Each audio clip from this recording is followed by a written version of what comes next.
रात हमने क्रेन मंगवा के हमारे जो रज़ाकार हैं वो गाड़ियाँ, मोटरसाइकिल, रक्शे, हाईरूफ, दीगर जितनी भी चीज़ें थी, बाइकें और दीगर चीज़ें अभी भी यानी मौजूद हैं, तो बाइकों की तादाद वहाँ पे ज़्यादा है।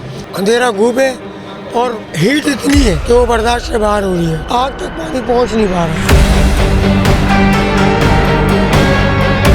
देखिए जी, बिल्कुल इस वक्त हम गुल प्लाजा का आज चौथा रोज़ है और गुल प्लाजा का चौथा रोज़ भी कोई खासा नहीं है, बल्कि अफसोसनाक है। इस वक्त मेरा कैमरामैन आपको दिखा सकेगा, इस वक्त भी लिफ्टर लगे हुए हैं, आग बुझाने का काम जारी है, जबकि अंदर इस वक्त जो है वो कई रेस्क्यू इदारों को अंदर दाखिल कर दिया गया है, जिसमें छिपा के एहलकार हैं, रेस्क्यू 112, 122 के एहलकार हैं जो इस इमारत के अंदर दाखिल हुए हैं, जबकि सिंध रेंजर्स और सिंध पुलिस की जानिब से जो यहाँ पर मुतासरीन को धक्के मारकर हटाया जा रहा है, पीछे किया जा रहा है, ताकि रेस्क्यू ऑपरेशन में मुश्किलात ना आ सकें। इस वक्त भी रेस्क्यू ऑपरेशन मुकम्मल तौर पर जारी है। फायर ब्रिगेड समेत दीगर आला हुक्काम इस वक्त यहाँ पर काम कर रहे हैं। ऊपर से भी आप होकर आए? मैं ऊपर पहले टॉप फ्लोर पे गया था, छत पे।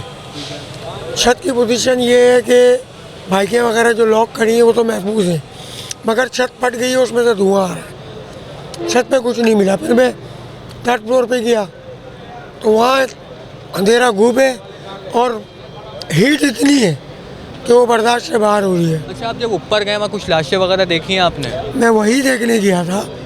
मैं ऊपर किस लिए गया था, मगर नज़र नहीं आ रहा। अंधेरा खूब है और हीट और धुआं बहुत है जो मुझसे बर्दाश्त नहीं हुआ। फिर मैं नीचे सेकंड फ्लोर पे भी आया, वहाँ भी जितना मेरी में हिम्मत थी मैंने चेक किया। बाकी हमारे और भी आप सामने नज़र आ रहा होगा आपको, छिपा के रज़ाकार सब पहुँचे हुए वर्क कर रहे हैं।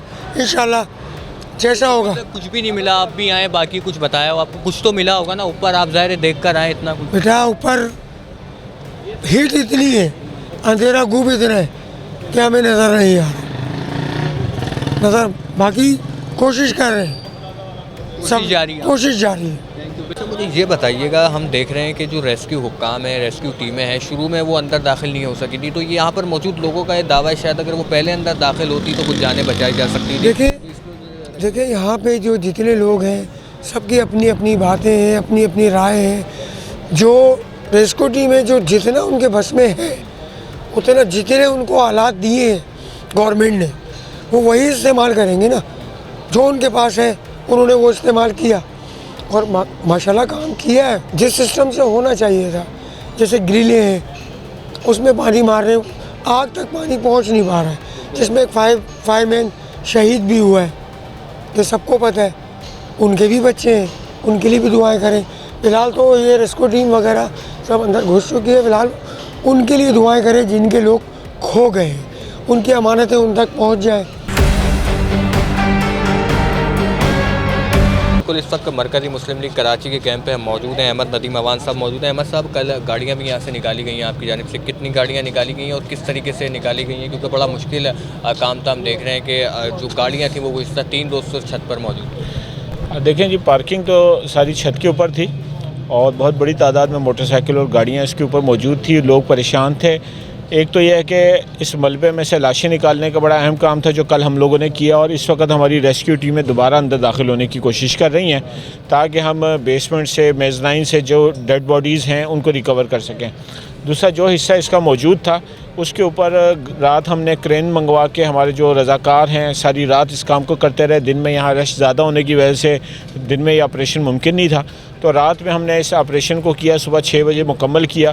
50 से ज़्यादा इसमें कारें थी, हाई रूफ थी, रक्षा थे, मोटरसाइकिल्स वगैरह हैं, तो ये सब निकाल के उनके मालकान के हवाले की गई हैं। इस वक्त भी हमारे रज़ाकार यहाँ पे बड़ी तादाद में मौजूद हैं और बिलखुसूस वो नौजवान जो फायर फाइटर हैं उनके ज़रिए और रेस्क्यू के जो काम करने की महारत रखते हैं उनके साथ हम इस काम को आगे बढ़ा रहे हैं। ये बताइएगा, गाड़ियों की तादाद कितनी थी और मोटरसाइकिल कितनी थी, गाड़ियाँ, बड़ी गाड़ियाँ कितनी थी, और इस वक्त आपके पास कोई रिकॉर्ड ऐसा मौजूद हो कि वो बता सकें कितनी गाड़ियाँ? और दूसरा ये कि नीचे जो मुतासरीन मौजूद थे किस तरीके से ये वेरिफिकेशन की गई है कौन सी गाड़ी किसकी और किस तरीके से उसको दी गई, और मुताल्लिका जो गाड़ी है उनको हटाने के लिए आप क्या इक़दाम कर रहे हैं? पूरा रिकॉर्ड मौजूद है, गाड़ियों के नंबर्स नोट किए गए। यूनियन के जो सदर हैं उन तनवीर साहब, उनके राब्ते के के साथ हमने ये तरतीब बनाई और मालकान को बुलाया कि हम गाड़ियाँ उतार रहे हैं और आते जाएँ, अपनी गाड़ियाँ कन्फर्म करें। और यूनियन की मदद से हमने उनको तस्दीक करके उनके मालकान के हवाले किए हैं।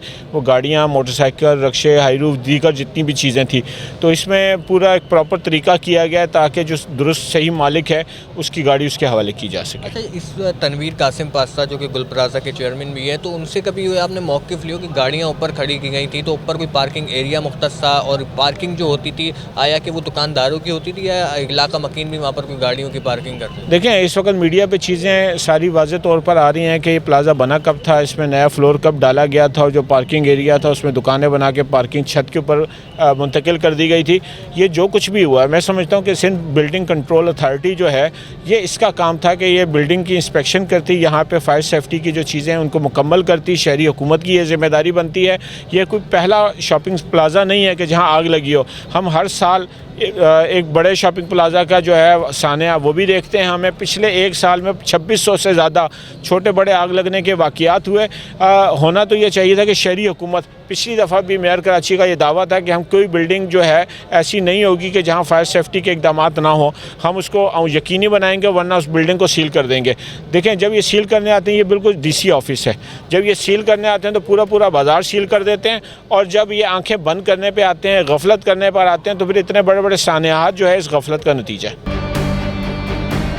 इस वक्त अफजल साहब मौजूद हैं, मरकज़ी मुस्लिम लीग के तर्जुमान। अफजल भाई, ये बताइएगा, आपकी टीम है, हम देख रहे हैं औजार भी लेकर, तो अभी अंदर दाखिल करने का प्रोग्राम है? जी बिल्कुल मुइज़ भाई, हम तो एक तो पहले दिन से ही मौजूद भी थे। रेस्क्यू का काम दीगर जो मुमकिन हो पा रहा था वो कर रहे थे। हम मौके की तलाश में होते हैं कि किसी तरीके से हमें मौका मिले, हम अपने भाइयों का कुछ जो बचा कुचा सामान है या जो मुमकिन हो सकता है, अगर किसी को निकालने की कोई सूरत-ए-हाल बन सकती है तो उनको निकालें, कोई सामान निकालने वाली सूरत-ए-हाल बन सकती है उसको निकाला जाए। जैसे रात हमने गाड़ियाँ और दीगर चीज़ें यानी कि क्रेन मंगवा के वो उतारी। अब मेरे पीछे ये भाई जो खड़े हुए हैं बिल्कुल रेडी हैं, पूरे इक्विपमेंट्स के साथ, यानी कि बिल्कुल तैयार हैं इंशाल्लाह। अब थोड़ी ही देर के बाद ये अंदर जाएंगे और अपनी यानी कि खिदमत सर अंजाम देंगे। इनसे हम बात करने की कोशिश कर लेते हैं। ये बताइएगा, अंदर जाना ख़तरे से खाली नहीं है, क्योंकि हम देख रहे हैं कि जो 3 रोज़ इसी रोज़ में बीत चुके हैं, कोई अंदर नहीं जा पा रहा था, तो इस पर आप क्या कहेंगे अंदर जाने के लिए? बिस्मिल्लाहिर्रहमानिर्रहीम। सबसे पहले तो हम कोशिश करेंगे कि हम अपने इस भाई की जितनी हेल्प कर सकें, जितनी इनकी मदद कर सकें, वो हम अपनी सेफ़्टी को, अपने वर्कर की सेफ़्टी को मद्देनज़र रखते हुए वो इंशाल्लाह हम इनकी ज़रूर मदद करेंगे। वर्कर्स, मुझे ये बताएं, आप पुरजोश हैं अभी लोगों की जान बचाने के लिए, कोई जान पे खेल के आप जा रहे हैं? ये रात से जो है काम कर रहे हैं, और जब से यहाँ पे ये वाक़या हुआ है तब से हमारी टीम यहाँ मौजूद है, काम कर रही है। जितना हम इदारों के साथ मिलकर और जितना हम जो है इंडिविजुअल तौर पे भी हम काम कर रहे हैं वो अल्हम्दुलिल्लाह हम कर रहे हैं। दाखिल कहाँ से होंगे? दाखिल अब हम होंगे नीचे मेन लाइन से होंगे, जहाँ ये हमारे साथ ये जो दुकानदार वही हैं, ये हमें जो है गाइड करेंगे आगे। अच्छा, अफजल भाई, ये मुझे बताएं, बाकी इदारे भी अंदर दाखिल हो रहे हैं अभी इस वक्त? हमने देखा कि छिपा के कोऑर्डिनेटर शाहिद साहब नजर आए, दीगर इदारे भी मुताल्लिक अंदर दाखिल हुए। उनके लिए वो कौन से रस्तों के ज़रिए इस वक्त अंदर दाखिल हुए हैं? लिफ्टर के ज़रिए? कुछ लिफ्टर के ज़रिए जा रहे हैं, कुछ गेट से जा रहे हैं। तो गेट से जाना तो वैसे अलाउ नहीं है, और सीढ़ियों के ज़रिए जाने से यानी कि ख़तरे से खाली भी नहीं है। तो जहाँ से जो रास्ता मुमकिन हो पा रहा है, जो सेफ रास्ता मिल रहा है, तो कोशिश कर रहे हैं किसी न किसी तरीके से अंदर दाखिल हुआ जाए। जैसे रात हमने जो क्रेन लगाई थी, क्रेन के ज़रिए से हम दाखिल हुए, जो करीब का एरिया था वो हमने उसको कवर किया है। अब ये है कि हम कोशिश करेंगे कि लिफ्टर के ज़रिए से अंदर जाने की कोशिश करें।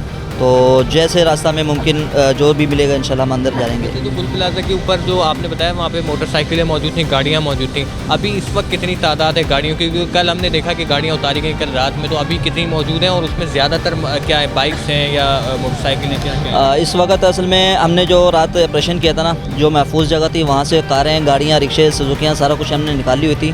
जो साइड बिल्कुल खस्ता हाल हो चुकी है, जिसके गिरने का ख़तरा है, तो वो वहाँ पे अभी बाइकें और दीगर चीज़ें अभी भी यानी मौजूद हैं। तो बाइकों की तादाद वहाँ पे ज़्यादा है, तो उस इमारत की खस्ता हाली की वजह से हम वो चीज़ें नहीं निकाल सके। बिल्कुल, ये इमारत का जो एक हिस्सा है वो रिम्पा प्लाजा बराबर में जो मौजूद है, जिसमें गालिबन 2025 में 2 मरतबा आतिश ज़दगी का वाक़या पेश आया था, और अभी जो इमारत का आधा हिस्सा वो बराबर वाली इमारत पे इस वक्त सहारा लिया हुआ है, जबकि जो रेस्क्यू इदारे हैं वो इस वक्त अंदर दाखिल होने की कोशिश कर मुकम्मल तौर पर चाको चौबंद तरीके से इनको जो है वो यहाँ पर बना दिया गया। अब इस वक्त के अंदर दाखिल होंगे।